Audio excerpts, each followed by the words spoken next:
Hello everybody and welcome to another video from my series Quick Thoughts On, in which I always talk about different stories from the rich Star Trek universe. 30 years and way too many weeks ago, the next episode of Star Trek The Next Generation premiered. It was called The Defector, and these are my honest opinions about it. The episode starts with something unexpected but pleasant: Shakespeare. A brief performance of Henry V, if I remember correctly. Data performs it with holographic recreations of Picard and Riker on the Enterprise D's holodeck, while Picard silently watches him. It's so refreshing to hear Shakespeare on Star Trek instead of lines like "sheer fucking hubris" or "no, my feelings are hurt" or "that's bullshit." When Picard stops being a silent observer and speaks to Data, the holographic actors want to attack him, so they pause the hologram, and if I want to be fair, I must say that even though the characters stop moving, the fire doesn't stop burning. What does it have to do with fairness? Well, the last video I created was about the 4th episode of Star Trek Picard, where I criticized them for exactly this same mistake. So, to be fair, they're not the only production team who made it. And it's a pity it wasn't corrected for the Blu-ray release. I mean, with today's technology, it's a quite simple fix. Anyway, both Data and Picard need to go to the bridge because there is an unidentified Romulan ship inside of the neutral zone heading towards the Federation. When the Enterprise arrives there, they find out that it's actually 2 ships, one small, a scout ship, and one warbird. And the warbird is actually shooting the scout ship. And it looks like it's not a game, but they are trying to kill the pilot. The scout ship hails the Enterprise and requests asylum. That's again an unusual request, so of course they beam the pilot to the Enterprise. He is wounded, but refuses to go to sickbay before he speaks to the captain. He is on a mission, and the mission is trying to stop another war between the Romulans and the Federation. He claims to be a low-ranking logistics clerk and that the Romulans are building a secret base on the planet Nelvana 3, from which they plan to attack the Federation soon. And the base will be fully operational within the next 2 days. Picard doesn't know what to think about it. Defectors are not very common, and this sounds too crazy to be true. The Romulan goes to sickbay and they continue the meeting in the observation lounge without him. But when they want to examine his ship, it suddenly explodes. The Romulan has of course activated a self-destruct mechanism before he got beamed to the Enterprise. In his mind, he is not a traitor. And this is the main conflict of the story. We have a drama between 2 men. One of them refuses to give the other one more information than he thinks is necessary, otherwise he would consider himself a traitor, and the other one requires his full cooperation to take him seriously. And I don't know if this is an example of very bad writing or very good writing, because I absolutely understand the Romulan's position and I'm actually on his side. Yes, in this episode, for me, the Romulan is the hero and Picard is the villain, which is kind of a very strange feeling. Geordi and Data find new evidence, which suggests that the warbird didn't really try to catch the little ship or destroy it, but the Romulan officer still claims that the base is real. He doesn't change his story even though Riker and Troy are pushing on him, and we get a nice look inside of his head. It's incredible that this was just the 2nd script which Ron Moore ever wrote. I actually thought that the opening was written by Michael Piller, a so-called Piller filler, but it appears that this scene was in the very first draft of the script. Anyway, the poor guy regrets that he betrayed his world. His daughter will live thinking that he was a traitor, but she will live. He ends up disgusted, sitting in 10 forward, where Data looks at him. After a small chat, Data takes him to holodeck, where he shows him Valley of Chula on Romulus, but the Romulan is not happy. On contrary, seeing it causes him even more pain. He tells Data that he should tell Captain Picard that Admiral Jarok wants to speak with him. After Picard gets confirmation from Starfleet Admiral Hayden that this indeed is the famous Admiral Jarok, famous for the massacre at the Norcan outposts, Jarok has a good point.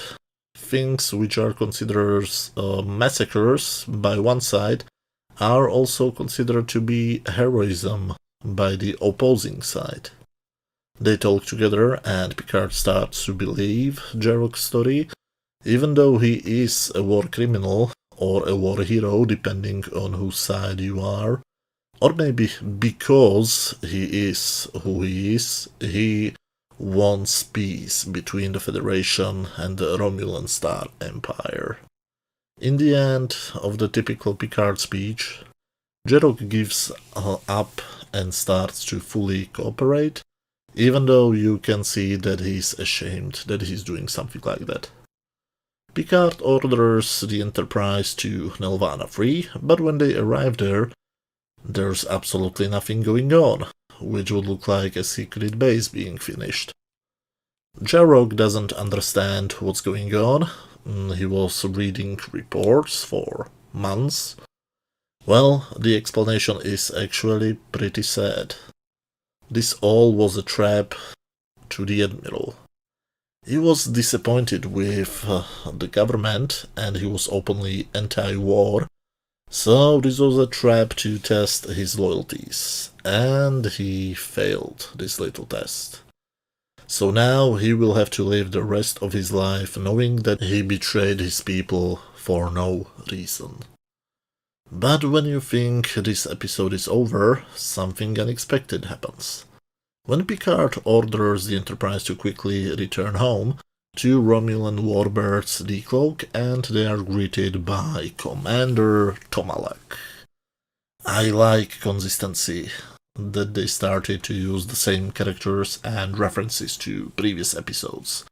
These tiny things make it feel like a series and not like a collection of random short stories which have nothing to do with each other except for the main characters. Tomalak is, of course, the one who we have seen a few episodes ago. This time he wants to arrest Jarok and to dissect the Enterprise and display its broken hull in the center of the capital. Picard tries to apologize, but Tomalak wants blood. So Picard creates a little Deus Ex Machina moment. Suddenly Klingon birds of prey decloak as support for the Enterprise. First, I didn't like it, but after rewatching this episode for this video, I noticed a few tiny bits which originally kind of escaped me. Short shots like Picard ordering Worf to come to his quarters and not showing what they were doing there together. This actually is a very fine explanation for these little scenes. Picard was asking the Klingons for a few cloaked ships. Tomalak would be able to destroy the Enterprise, but he's not sure he would also deal with the 3 Klingon birds of prey, so he decides to back off, at least for this time, and our heroes return to Federation space. Well, not all of them. It doesn't end well for our Romulan Admiral. The last scene of this episode is in his quarters, where he's laying on his bed. Instead of living the rest of his life in shame that he betrayed his people for nothing, he committed suicide. But he left a letter for his daughter because one day, who knows, Maybe there will be peace between the Romulans and the Federation, and she will be able to read it. And it will be during the Dominion War, a few years later. Now, it's really hard for me to believe that this is Ron Moore's second script.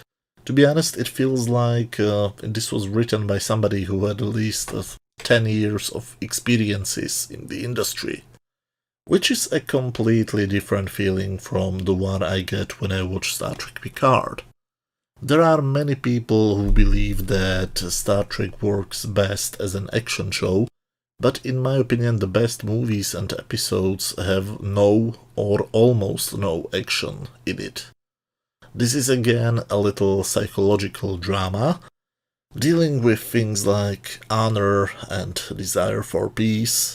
There is one brief action scene in the beginning, and the rest of the episode takes place on board of the ship. Most of the plot is just people talking.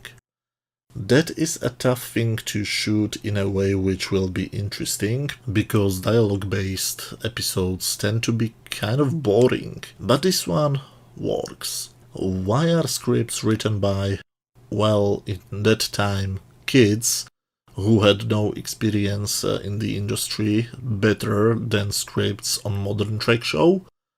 Is it just talent? Is it because these kids were fans long before they started to work on Star Trek?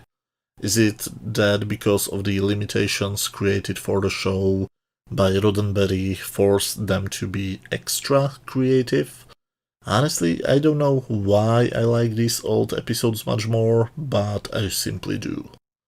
The acting helps a lot. Basically every performance here is at least great. I would call the performances by Jerrock and Picard simply perfect. On my overall scale from 0 to 10, where 0 is complete garbage, 10 is a masterpiece, and 5 is just average, I would give this episode 9 out of 10. One of the best episodes of the season, but as I always say, these were just my opinions. Let me know what did you think about this episode. Did you love it, hate it, or did you think it was just average? Let me know down in the comment section. If you enjoyed this video, please hit that thumbs up button, and see you tomorrow with another video from my all versions of series. Thanks a lot for watching, bye.